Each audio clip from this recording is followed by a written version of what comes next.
A paz do Senhor, meus irmãos, sejam muito bem-vindos ao nosso encontro, momento esse que a gente faz louvor, adoração e também pregação da palavra. E eu quero convidar você a desde já começar conosco esse momento, meditando na palavra do Senhor lá no livro de Filipenses, capítulo 2, a partir do versículo 5. Filipenses 2, do 5 em diante. Nós vamos ler até o versículo 11.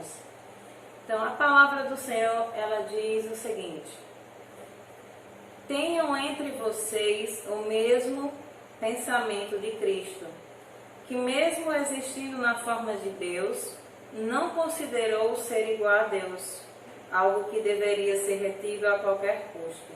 Pelo contrário, ele se esvaziou, assumindo a forma de servo, tornando-se semelhante aos seres humanos. E, reconhecido em figura humana, ele se humilhou, tornando-se obediente até a morte e morte de cruz. Por isso também Deus o exaltou sobremaneira e lhe deu um nome que está acima de todo nome, para que ao nome de Jesus se dobre todo o joelho, nos céus, na terra e debaixo da terra, e toda língua confesse que Jesus Cristo é o Senhor, para a glória de Deus Pai. Amém? Então, irmãos, fizemos essa leitura da palavra do Senhor e queremos dizer também que hoje, sexta-feira, é uma data em que nós lembramos mais uma vez do sacrifício de Jesus Cristo. Nós sabemos que a crucificação de Jesus, o fato dele ter vencido a morte no meu e no seu lugar, é o fator principal para que cada um de nós estejamos aqui e vivendo uma vida com Deus. Então hoje nós agradecemos ao Senhor por isso. Vamos orar ao Senhor, vamos dar graças a Ele pela oportunidade que Ele tem nos dado de estarmos aqui nesse lugar, de estarmos em casa, também cultuando o seu santo nome. Amém? Senhor Deus e eterno Pai, nós te louvamos, Senhor, por estarmos mais uma vez na Tua presença. Senhor, nós agradecemos por cada irmão que está assistindo também esse vídeo. Cada pessoa, ó Deus, que tirou o seu tempo para estar, ó Deus, cultuando ao Teu santo nome, ouvindo da Tua palavra, louvando junto conosco. Então nós te agradecemos por cada uma dessas pessoas. Mas hoje, Senhor, em especial, nós viemos também agradecer mais uma vez, Senhor, pelo Teu sacrifício ali naquela cruz. Senhor, nós reconhecemos que o Senhor não precisava daquilo, porque no Senhor não há nenhum pecado, nenhum erro, nenhum engano. Mas nós sabemos, ó Deus, que o que o Senhor fez não foi por si, mas foi por cada um de nós, foi por amor à vida de cada um de nós, que para o Senhor é tão importante. Então nós te agradecemos, Jesus, por tudo que o Senhor tem feito, por tudo que o Senhor fará por cada um de nós, por todo o teu sacrifício. Nós te louvamos, nós te agradecemos no santo nome de Jesus. E hoje e sempre o Senhor possa ser exaltado, possa ser lembrado nas casas, nas famílias, nos lares, nas igrejas, que o Senhor seja Deus Todo-Poderoso em cada um de nós, ó Pai, e que todo joelho, toda língua venham se render, ó Deus, ao Teu poder e à majestade que o Senhor conseguiu, ó Pai. Assim nós choramos pedindo que o Senhor direcione esse louvor, que o Senhor também fale conosco através da palavra e que o Senhor, que conhece, que sonda profundamente o coração, possa falar com cada um de nós nesse culto, nessa noite. No nome de Jesus nós choramos e agradecemos. Amém. E nós vamos começar louvando ao Senhor, esse momento de louvor e adoração. Nós resolvemos ficar de pé hoje porque nós não louvamos sentados na igreja. E vemos que dessa forma nós nos sentimos mais à vontade para adorar ao Senhor. Então você em sua casa, você vai adorar Ele como você se sente, da forma que você se sentir melhor. Mas contanto que você o adore, contanto que você seja grato, contanto que você possa ofertar a Ele nesse momento o seu seu melhor, que é o que importa para o Senhor. Não importa se você está sentado, se você está deitado, se você está em pé, Ele se importa com o que há no seu coração. Qual é a intenção desse seu coração? Então que nós possamos adorá-lo, dizer que Ele é santo, santo e santo. Amém?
Stay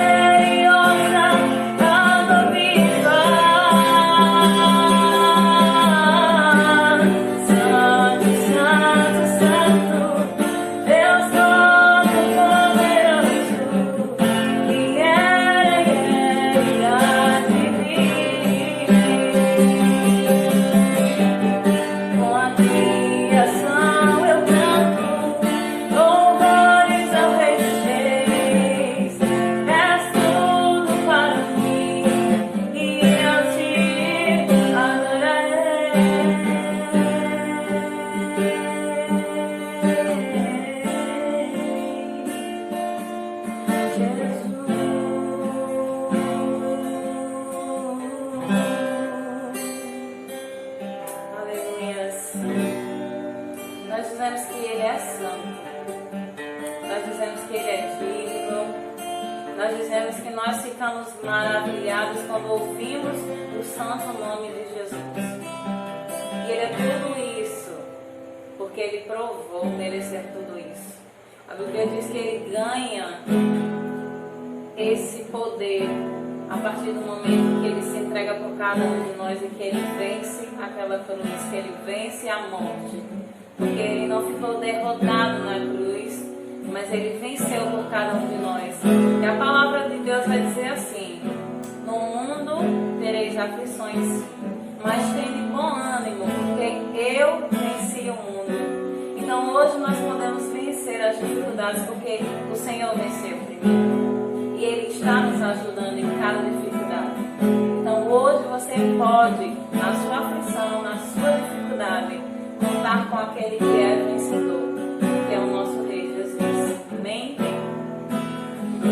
Aleluias. Louvamos, Senhor.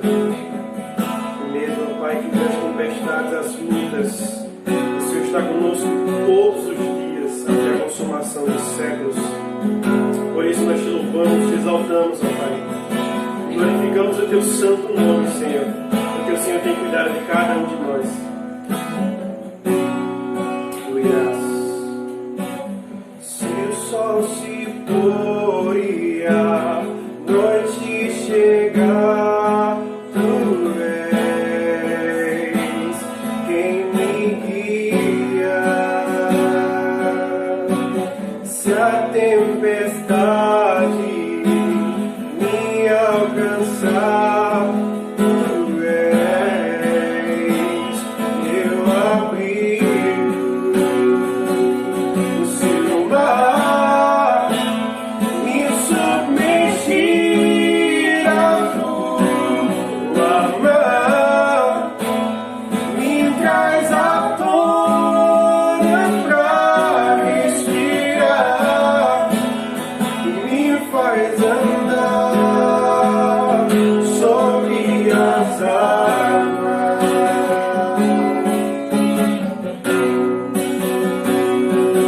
Tu és o Deus da minha salvação. És o meu dono, minha paixão, minha canção e o meu louvor.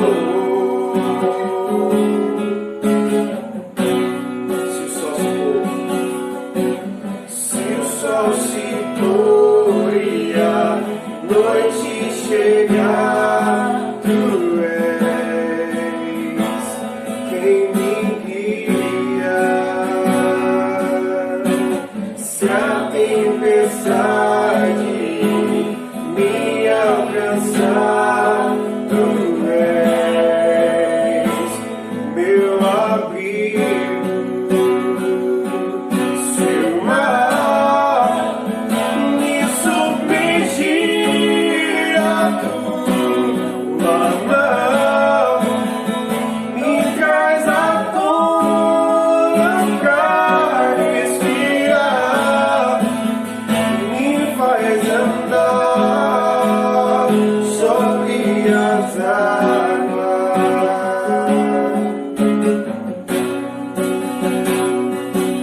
Tu és o Deus da minha salvação.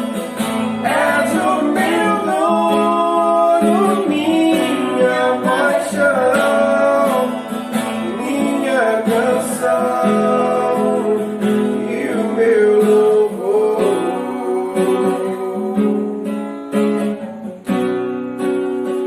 Declare aleluias. Aleluias.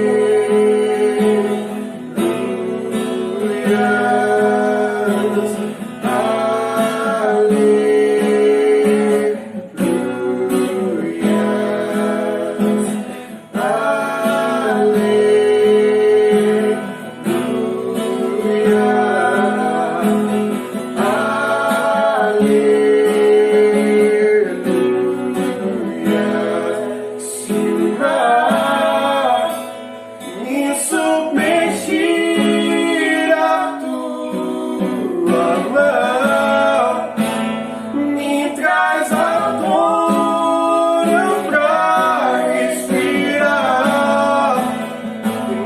faz andar sobre as águas.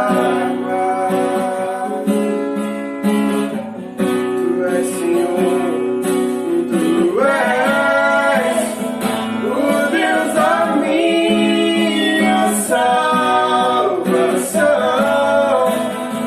És o meu dono, minha paixão, minha canção e o meu louvor. Aleluia, glória a Deus. Aleluia. Então, Senhor, é o nosso louvor. O Senhor é o nosso louvor, é o motivo da nossa canção. O Senhor é o nosso motivo de adoração. E Ele nos deu muitos motivos para que nós possamos celebrar nesse dia. Para que nós possamos nos alegrar. Porque a partir do momento em que Ele pagou a minha dívida e a sua dívida, a partir do momento que Ele perdoou o meu pecado e o seu pecado, a gente pode viver em paz, em segurança. E a gente pode confiar no Senhor e continuar vivendo a nossa vida sobre a orientação dEle. E eu queria dizer para você, meu querido, que está aí do outro lado. Às vezes você está dentro de casa, talvez você ainda esteja trabalhando, tendo que sair todos os dias para trabalhar, mas independente do lugar que você esteja diariamente, às vezes você está em casa, está saindo de casa com preocupações, com ansiedade, muitas vezes sem conseguir dormir, as notícias chegando, tirando seu sono, não se sente bem, não se sente seguro, né? Muitas pessoas já entraram em pavor, né? Estão em estado de pânico com tudo que está acontecendo. Mas, irmãos, a palavra do Senhor nos ensina que a gente tem que lançar toda a nossa ansiedade sobre Ele, porque Ele tem cuidado de nós. Então você vai pegar todos esses seus problemas e você não vai ficar com eles para si, não vai ficar escondido aí dentro do seu coraçãozinho, você vai entregar ao Senhor. Eu queria que, se você não puder agora, que em um momento depois você pudesse sozinho estar conversando com Deus, entregando a Deus, deixando nas mãos de Deus tudo isso que está lhe atrapalhando, tudo isso que está lhe incomodando, tudo isso que está deixando você fora de si, lhe tirando sono, lhe tirando saúde, lhe tirando a paz, lhe tirando o sossego, que você possa estar colocando nas mãos do Senhor, que você possa estar dizendo: Deus, eu estou ansiosa, eu estou preocupado, eu estou cheio de problemas, Senhor, eu não aguento mais isso, tome em tuas mãos, faz algo por mim, tira esse peso da minha vida. E com certeza o Senhor vai aliviar a sua vida, a paz vai chegar no seu lar, a solução, a providência vai chegar no lar de cada um de nós, mas é preciso que a gente entregue a Ele, que a gente deixe com Ele o controle de todas as situações. Não adianta nada você estar aí brigando com a sua mente, com as coisas que estão passando por sua cabeça, se você não tem condições de resolver. Entrega na mão de quem pode. Entrega nas mãos do Senhor. E o mais Ele fará por cada um de nós. Nós já ouvimos essa pregação há umas semanas passadas. Amém? Vamos louvar o Senhor. Aleluias.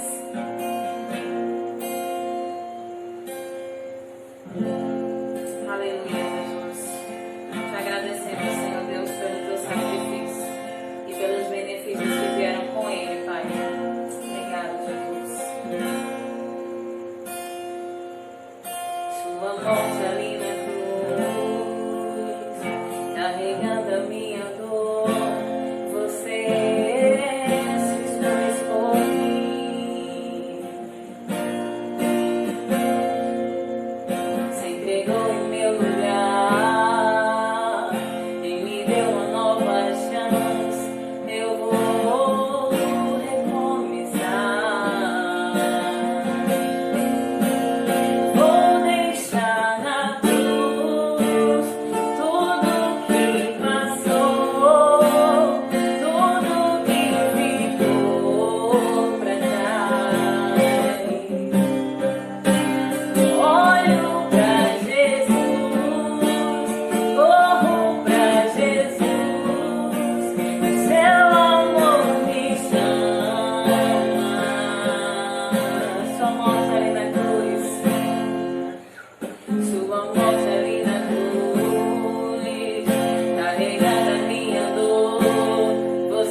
pra Jesus, corro pra Jesus, do céu amor me chama.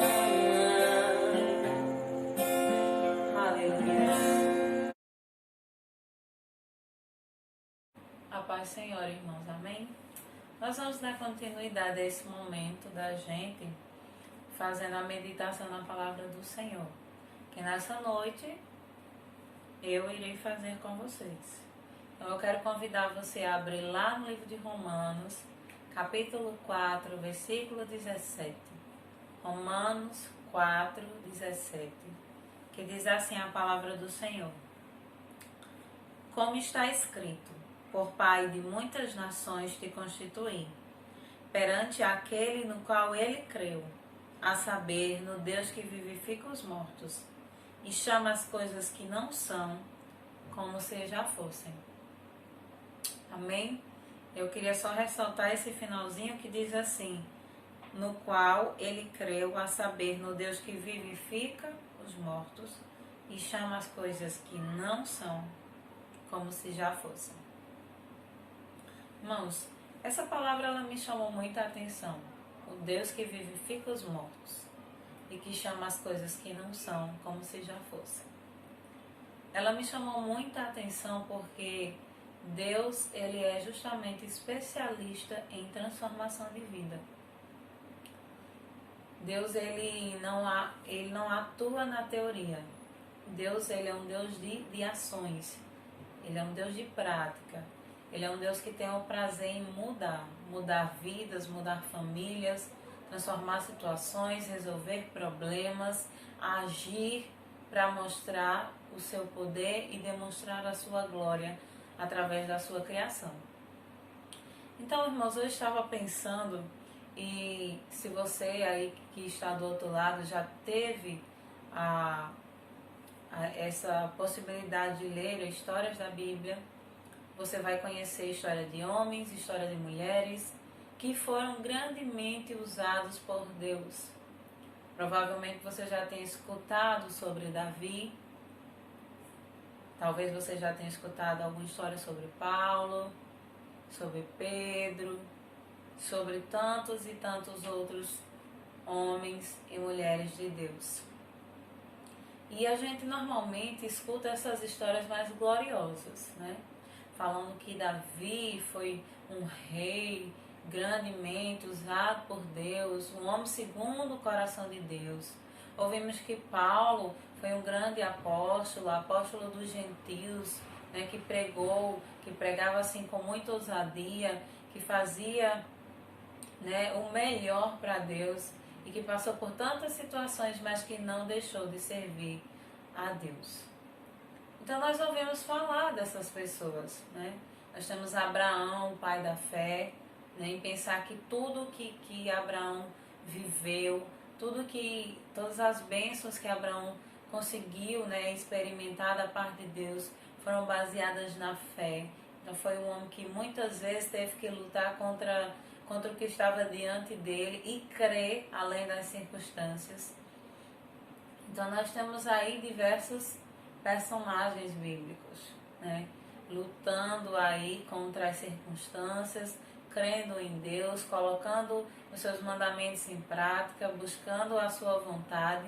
E nós temos aí essas pessoas, né, sendo mostradas para cada um de nós como pessoas grandiosas, né, grandes homens, grandes mulheres diante de Deus. Porém, irmãos, isso é o que chega até nós. Só que quando a gente começa a ler essas histórias desde o começo, quando a gente começa a ver profundamente de onde eles vieram, como era a vida deles, a gente começa a ver que eles realmente são esses homens de Deus, eles são essas bênçãos, essas mulheres de Deus, não por si próprio, não porque Paulo era muito poderoso, muito inteligente, não só por isso.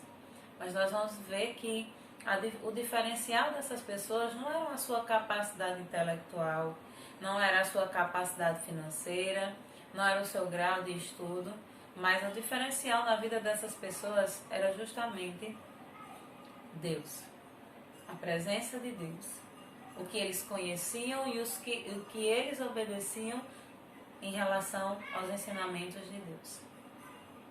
Então, se a gente for pegar Davi, irmãos, que é um caso, talvez seja um dos mais conhecidos, nós vemos esse Davi e a gente diz, eu quero ser como Davi, eu quero ter esse coração humilde, esse coração que sabe se arrepender e pedir perdão a Deus. Eu quero ser um homem, uma mulher segundo o coração de Deus. Mas muitas vezes a gente esquece de quem era Davi antes de que Deus o chamasse.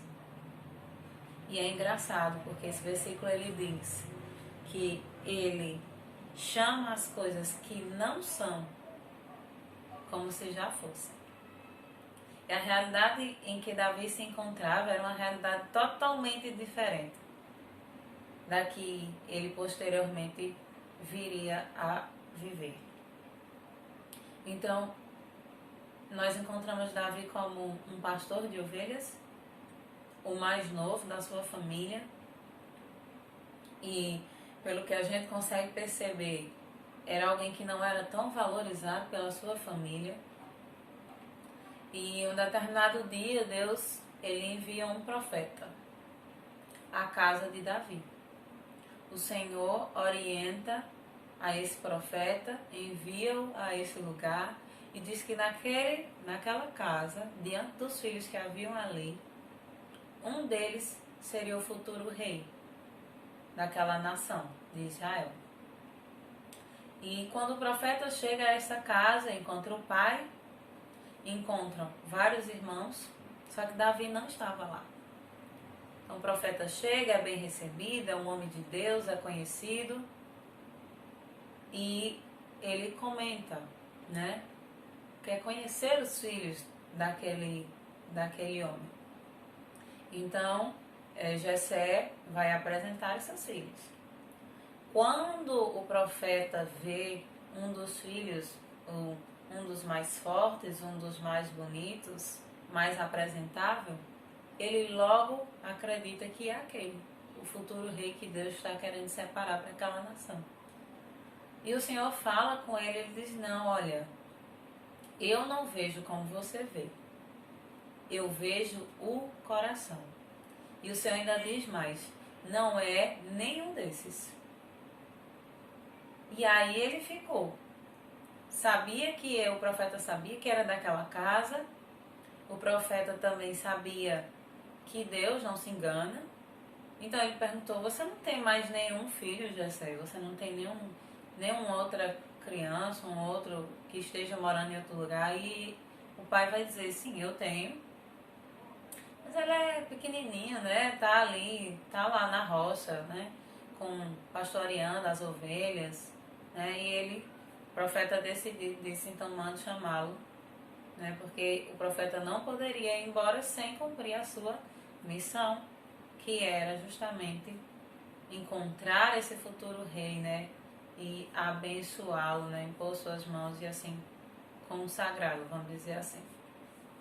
Então, chamam a Davi. Então, veja só que se o profeta não pede, o pai não teria nem esse trabalho de chamar a Davi. Que importância eles viam em Davi? Por ser o mais novo, talvez seria o mais insignificante da família, mas foi justamente a esse mais novo, a esse menor, ao mais frágil, ao mais escanteado, que Deus escolheu. E talvez você esteja em casa, talvez você esteja desempregado, talvez você esteja em casa, mas não se sinta amado. Talvez você esteja em casa, até pode se sentir amado, mas está com problemas e acredita que está sozinho nessa, que não tem ninguém com quem contar. E muitas vezes por isso muitas pessoas entram em desespero porque acreditam que no dia da dificuldade deles estão sozinhos. Talvez Davi pensasse que estava sozinho também. em meio àquela situação, em meio àquela família, em meio àquela situação de desprezo. Mas ele não estava só, porque Deus, como disse ao profeta, ele não olha para nós como uma outra pessoa olha, só vendo o exterior. O Senhor consegue ver o nosso interior e ele consegue ver as intenções do nosso coração. E ele viu que Davi era a pessoa ideal para que pudesse assumir o reinado de Israel. Então, Davi vem e a gente vai saber que num futuro mais distante, Davi, ele consegue realmente se tornar esse rei. Ele consegue ser chamado de um homem segundo o coração de Deus. Mas a gente sabe que foi totalmente contra a esperança, contra o que as pessoas estavam querendo. Quando as pessoas, os judeus estavam esperando um Salvador, eles queriam que fosse um rei, que fosse alguém forte, alguém rico, alguém cheio de glória, que chegasse assim já manifestando, mostrando para todo mundo quem ele era e que libertassem eles dos poderes dos inimigos, enfim, que fosse um libertador no geral. E a gente vê que Jesus vem simples, vem humilde. Ele não nasceu nas melhores condições, porque ele acaba nascendo ali num curral, num estábulo, uma coisa do tipo. Não teve regalias em sua infância, não era rico, sua família não era rica, seu pai era um carpinteiro. E nós vemos que Jesus viveu assim nessa simplicidade. Quando ele começa a pregar o seu evangelho, ele já começa a questionar: quem é esse? Esse não é o filho de José, o filho de Maria? Ele não é irmão desses e daqueles? E de onde foi que ele tirou essa inteligência? De onde foi que ele aprendeu tudo isso? Então, Deus, ele tem esse hábito de chamar as coisas que não são como se já fossem. Deus chamava Abraão de pai de multidões e Abraão não tinha nenhum filho. Deus prometeu a Abraão que ele ia ser pai de multidões e Abraão não tinha nenhum filho. Deus chamou Davi, pastor de ovelha, de rei, mas ele era o menor da casa dele. Quando Deus chamou a Paulo, quando Jesus falou com Paulo, Paulo era perseguidor da igreja. Um dos homens que mais estava causando terror naquela época em relação aos cristãos. Um homem que já estava determinado a sair por cidades, apreendendo esses cristãos e fazendo com eles o que eles quisessem. Prender, alguns até iam ser mortos, como foi Estevão morto. Então, esse era Paulo, um homem totalmente contrário à vontade de Deus. Mas quando Jesus se encontra com Paulo, quando Jesus tem esse encontro com Paulo, a vida de Paulo muda. A vida de Paulo mudou completamente. E Paulo deixa de ser um perseguidor, ele começa a acreditar em Deus, começa a acreditar em Jesus, porque Jesus falou com ele. E ele começa a fazer tudo o contrário. Ele começa a pregar a favor do Evangelho de Deus, começa a falar da palavra de Deus, começa a dizer tudo que Jesus fez, começa a falar que Jesus venceu a morte, que Jesus ressuscitou, e porque ele começa a falar isso, ele agora passou de perseguidor a ser perseguido, porque o Senhor mudou a sua história. E talvez você não saiba da sua importância para Deus. Mas acredite que você é tão importante, nós somos tão importantes, que Jesus resolveu morrer por mim e por você, para que a gente não continue vivendo da mesma forma.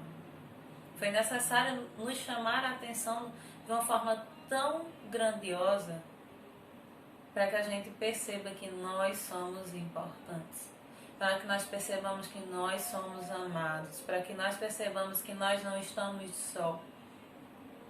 Porque ninguém tem um amor maior do que esse, do que dar a sua vida por aqueles que amam. merecendo ou não.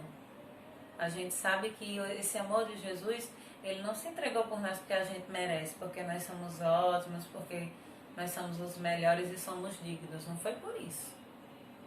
Ele se entregou porque ele nos ama. E ele se entregou porque nós precisávamos de ajuda para sermos melhores, para alcançarmos a vida eterna, para irmos para o céu. Sem a ajuda dele é impossível.